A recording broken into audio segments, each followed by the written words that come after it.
नमस्कार दोस्तों, आपका अपने आप के इस YouTube चैनल पर स्वागत है।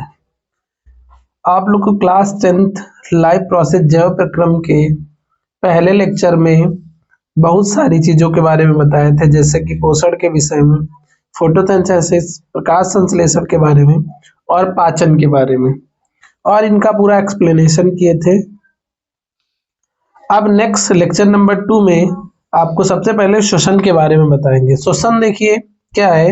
श्वसन जीवों में होने वाली एक ऑक्सीकरण क्रिया है जिसमें जटिल कार्बनिक पदार्थों का ऑक्सीजन की उपस्थिति या अनुपस्थिति में अपघटन किया जाता है, जिसके फलस्वरूप जल, कार्बन डाइऑक्साइड, CO2 तथा ऊर्जा मुक्त होती है। मतलब श्वसन की एक ऐसी क्रिया होती है जो ऑक्सीजन की उपस्थिति या अनुपस्थिति में, मतलब क्या होता है, जटिल कार्बनिक पदार्थों का अपघटन होता है।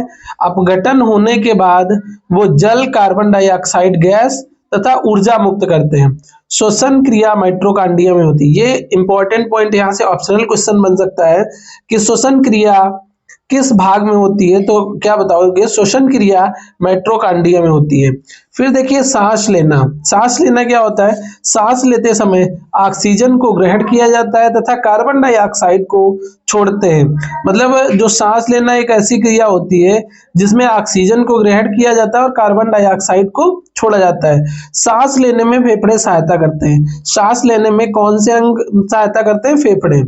फिर इसमें ऊर्जा का निर्माण नहीं होता है, मतलब इसमें ऊर्जा का निर्माण नहीं होता है। फिर इसके बाद आगे आपको बताते हैं श्वसन पथ के बारे में। श्वसन पथ क्या होता है कि ग्लाइकोलाइसिस में ग्लूकोज जैसे पदार्थों को पायरुविक अम्ल में बदल जाता है, या मतलब पायरुविक अम्ल में बदल जाते हैं। यह क्रिया कोशिका द्रव्य में होती है। मतलब श्वसन पथ का मतलब ये है कि श्वसन मतलब जो सांस लेने वाली क्रिया होती है वो किस पथ से कहां कहां तक मतलब जाती है। तो मतलब ग्लाइकोलाइसिस में ग्लूकोज जैसे पदार्थों को पायरुविक अम्ल में बदला जाता है। यह क्रिया कोशिका द्रव्य में होती है। ऑक्सी या वायवीय श्वसन क्या होता है? क्रेब्स चक्र में पायरुविक अम्ल के पूर्ण ऑक्सीकरण से जल तथा CO2 बनते हैं। यह क्रिया ऑक्सीजन की उपस्थिति में माइटोकॉन्ड्रिया में होती है। वायवीय श्वसन क्रिया में ग्लूकोज के एक अणु से कुल 38 ATP अणु बनते हैं। जो मतलब ऑक्सीजन वाली क्रिया होती है, जो वायवीय श्वसन होती है, ग्लूकोज का एक अणु जो होता है कुल कितने अणुओं में बदल जाता है? 38 ATP अणुओं में। फिर देखिए अनाक्सी या अवायवीय श्वसन क्या होता है? अवायवीय मतलब जो वायु की उपस्थिति में ना हो, वायवीय मतलब जो वायु की उपस्थिति में हो। देखिए ऑक्सीजन के अभाव में कोशिका द्रव्य में ही पायरुविक अम्ल के अपूर्ण ऑक्सीकरण से C2H5OH तथा CO2 बनती है। अवायवीय श्वसन में एक ग्लूकोज अणु से 2 ATP अणु बनते हैं, प्राप्त होते हैं। फिर देखिए नेक्स्ट मानव श्वसन तंत्र बताते हैं। मानव श्वसन तंत्र के बारे में। श्वसन तंत्र नाक और मुंह से शुरू होता है और वायु मार्ग फेफड़ों से होकर आगे बढ़ता है। वायु नाक तथा मुंह के द्वारा श्वसन तंत्र में प्रवेश करती है और गले तथा वॉइस बॉक्स से गुजरती है। कुपिकाएं गैसों का आदान प्रदान करती हैं। नाक प्राथमिक अंग के रूप में कार्य करता है, मुख द्वितीयक अंग के रूप में कार्य करता है। देखिए फिर श्वास नली के बारे में बताते हैं। वायु को फेफड़ों तक पहुंचाती है। सी आकार के उपास से बने छल्ले होते हैं। ये श्वास नली को चिपकने से रोकते हैं। मतलब जो श्वास नली होती है वो जो चिपक जाए तो उससे क्या करते हैं? रोकती है। फिर देखिए ये देखिए फिगर्स के माध्यम से आपको बता रहे हैं। ये जो सबसे ऊपरी भाग होता है जिसे कंठ बोलते हैं, जो नली टाइप में दिखाई देती है, इसे हम क्या बोलते हैं? श्वास नली। और ये देखिए लंग्स जो फेफड़े होते हैं, ये मुख्य दायी श्वसनी होता है और ये मुख्य बाह्य श्वसनी होती है। फिर देखिए ये दाएं फुफ्फुस का मतलब निम्न पिंड होता है और इधर बाएं फुफ्फुस का निम्न पिंड होता है। फिर देखिए जो कुपिकाएं हैं वो गैसों का क्या करती हैं? विनिमय करती हैं। फिर पौधों में श्वसन। पादपों में श्वसन दिन रात होता है। पादप अपने श्वसन के दौरान CO2 गैस ग्रहण तथा ऑक्सीजन गैस छोड़ते हैं, परंतु रात में सूर्य की अनुपस्थिति के कारण ये CO2 गैस छोड़ते हैं, O2 ग्रहण करते हैं। फिर देखिए नेक्स्ट, आगे देखिए एक फिगर के माध्यम से कुछ चीजें बता रहे हैं। ये देखिए एक फिगर बनाए हैं जो मतलब एक प्लांट पौधा है और इसमें ये लीफ है। लीफ की जो बाहरी मतलब ये पूरी सतह होती है, हम इसको टोटल क्या कहते हैं, लीफ एक पत्ती है। इसके अंदर क्या होते हैं, सूक्ष्म छिद्र पाए जाते हैं जिन्हें हम रंध्र कहते हैं, छोटे छोटे छिद्र के रूप में। देखिए रंध्र पत्ती के सतह पर पाए जाते हैं। जो पत्ती की सतह होती है उस पे छोटे छोटे छिद्र पाए जाते हैं जिन्हें रंध्र कहते हैं। रंध्र का कार्य क्या होता है, गैसों का विनिमय करना और वाष्पोत्सर्जन की क्रिया करना। वाष्पोत्सर्जन क्या होता है, यह क्रिया जिसके अंतर्गत जीवित पौधों के वायवीय भाग आवश्यकता से अधिक जल को वाष्प के रूप में बाहर निकालते हैं, वाष्पोत्सर्जन कहलाता है। मतलब क्या होता है वाष्पोत्सर्जन, मतलब वाष्प को उत्सर्जित करना।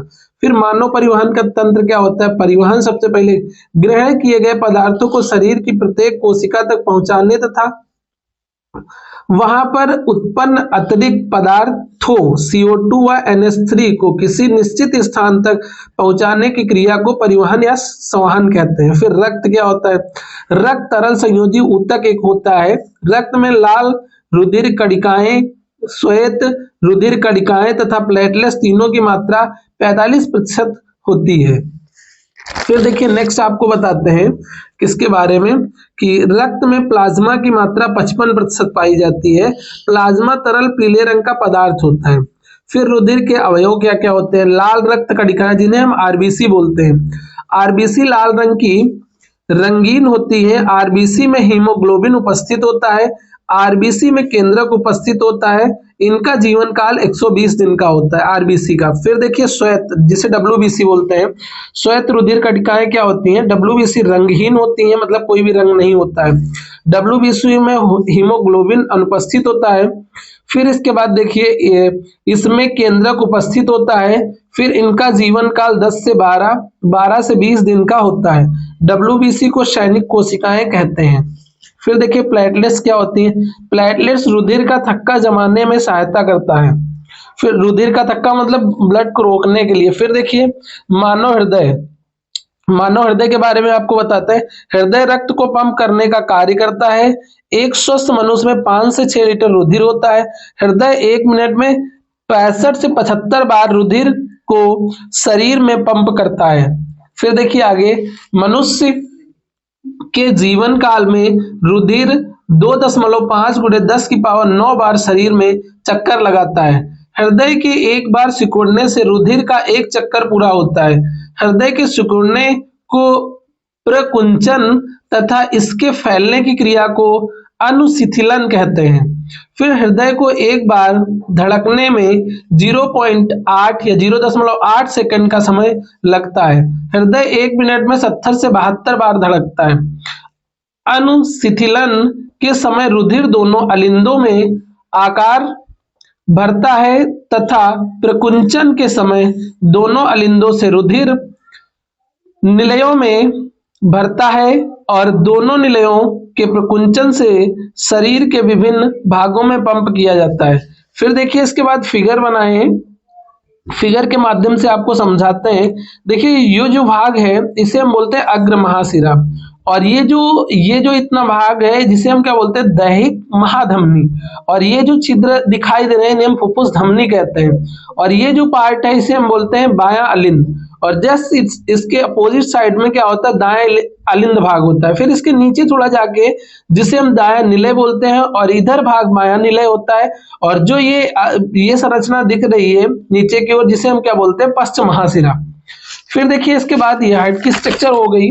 फिर इसके बाद आगे बताते हैं आपको कि रक्तदाब या रक्तचाप, रक्तदाब या रक्तचाप के विषय में बताते हैं। हृदय झटके के साथ रुधिर को धमनियों में फेंकता है। जिस दबाव के साथ रुधिर धमनियों में बहता है इसे रुधिर दाब या रक्तचाप कहते हैं। रक्त पर दबाव निलयों के संकुचन से उत्पन्न होता है।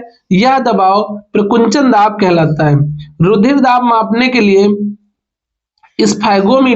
मैनोमीटर का प्रयोग किया जाता है। फिर देखिए आगे आपको बताते हैं, व्यक्ति में रुधिर दाब 120 mmHg होता है। अनुशिथिलन रुधिर दाब 80 mmHg होता है। फिर देखिए धमनी और शिरा में आपको अंतर देखिए धमनी और शिरा में अंतर बताते हैं। धमनियों में रक्त हृदय से अंगों की ओर जाता है, बट इसका अपोजिट शिरा में होता है। शिराओं में रक्त अंगों से हृदय की ओर जाता है। फिर धमनियों में ऑक्सीकृत होने के कारण लाल दिखाई देता है। शिराओं के रक्त में CO2 की उपस्थिति के कारण नीली दिखाई देती है। फिर धमनियों में शुद्ध रक्त बहता है, शिराओं में अशुद्ध रक्त बहता है। धमनियों में भित्तियां मोटी व लचीली होती हैं, शिराओं में भित्तियां पतली व कम लचीली होती हैं। धमनियों में अंदर की गुहा संकरी होती है, मतलब कह सकते हैं सकरी मतलब थोड़ा चौड़ी टाइप की। फिर शिराओं में अंदर की गुहा चौड़ी होती है, मतलब ये चौड़ी होती है। और ये कैसी होती है? देखिए सकरी का मतलब होता है कम जगह हो, और चौड़ी मतलब ज्यादा, मतलब चौड़ाई मतलब क्या होनी चाहिए? ज्यादा होनी चाहिए। फिर देखिए दोहरा परिसंचरण बताते हैं। मनुष्य में रक्त को हृदय से होकर 2 बार गुजरना पड़ता है, इसे दोहरा परिसंचरण कहते हैं। लसिका क्या होती है? रुधिर कोशिकाओं की भित्त में उपस्थिति छिद्रों द्वारा कुछ प्लाज्मा प्रोटीन तथा रुधिर कोशिकाएं बाहर निकलकर ऊतक के अंतरकोशिकीय अवकाश में आ जाते हैं तथा ऊतक तरल या लसिका का निर्माण करते हैं। यह प्लाज्मा की एक रंगीन तरल पदार्थ है जिसे लसिका या तरल पदार्थ कहते हैं। फिर रुधिर और लसिका में कुछ अंतर आपको बताते हैं। रुधिर और लसिका में रुधिर रंगीन होता है, इसका रंग लाल होता है। लसिका रंगहीन होता है, इसका कोई रंग नहीं होता है। रुधिर में आरबीसी की संख्या अधिक होती है, लसिका में आरबीसी की संख्या कम होती है। रुधिर में डब्ल्यूबीसी की संख्या कम होती है, लसिका में डब्ल्यूबीसी की संख्या अधिक होती है। रुधिर में प्रोटीन की मात्रा अधिक होती है, लसिका में प्रोटीन की मात्रा कम होती है। फिर पौधों में परिवहन, पादपों में परिवहन 2 प्रकार का होता है, जाइलम द्वारा और फ्लोएम द्वारा। फिर देखिए नेक्स्ट आपको बताते हैं जाइलम द्वारा परिवहन। जाइलम द्वारा जल और उसमें घुले, देखिए जाइलम द्वारा परिवहन, जाइलम द्वारा जल और उसमें घुले लवणों का संवहन होता है। यह निर्जीव ऊतक है, इसमें संवहन नलिकाएं होती हैं, इनकी भित्त मोटी होती है। फ्लोएम द्वारा परिवहन, फ्लोएम से पत्तियों द्वारा निर्मित भोज्य पदार्थों का संवहन होता है। यह सजीव ऊतक है, इनमें चलनी नलिकाएं होती हैं, इनकी भित्त कम मोटी होती है। फ्लोएम सुक्रोज के रूप में कार्य करता है। फिर देखिए मानव उत्सर्जन तंत्र। उत्सर्जन क्या होता है? शरीर से अपशिष्ट पदार्थों को बाहर निकालना उत्सर्जन कहलाता है। उत्सर्जन से संबंधित अंग होते हैं जैसे गुर्दे, मूत्राशय, यकृत, त्वचा आदि। फिर मूत्र रुधिर में से हानिकारक पदार्थों को छानकर बाहर करने के लिए बनता है। रुधिर में CO2 फेफड़े में अलग होकर श्वास द्वारा बाहर निकल जाती है, जबकि नाइट्रोजनी व्यर्थ पदार्थ जैसे यूरिया या यूरिक अम्ल आदि वृक्क में रुधिर से अलग किया जाता है। फिर देखिए आपको यूरिन के बारे में थोड़ा बताते हैं। यूरिन जिसे मूत्र निम्न पदार्थों से मिलकर बनता है। मूत्र में जल यूरिया NaCl विद्यमान होता है। वृक्क में वेसिक फिल्ट्रेशन यूनिट अत्यंत पतली दीवार वाली रुधिर कैपिलरी कोशिकाओं का गुच्छा होता है। वृक्क में प्रत्येक कोशिका गुच्छा एक नलिका के काय के आकार के सिरे के अंदर होता है। यह नलिका छने मूत्र को एकत्र करती है। एक वयस्क मनुष्य प्रतिदिन औसतन 1 से 1.5 लीटर मूत्र उत्सर्जित करता है। फिर देखिए ये एक फिगर बना है उत्सर्जन के लिए। देखिए ये क्या है? अधिवृक्क, ये अधिवृक्क का भाग है और ये पूरा वृक्क कहलाता है। फिर देखिए इधर जो ये पार्ट है इसे हम बोलते हैं पेल्विस, और ये जो बाहरी भाग है इसे कार्टेक्स बोलते हैं। ये एक नलिका वाहिकाओं के रूप में होती है जिसे मूत्रवाहिनी कहते हैं, और ये जो भाग होता है इसे मूत्राशय बोलते हैं, ये यूरेथ्रा होता है। देखिए जो लेसन फर्स्ट है वो इस लेक्चर में कंप्लीट हो गया है। फिर आपको नेक्स्ट टॉपिक सेकंड लेसन पढ़ाएंगे।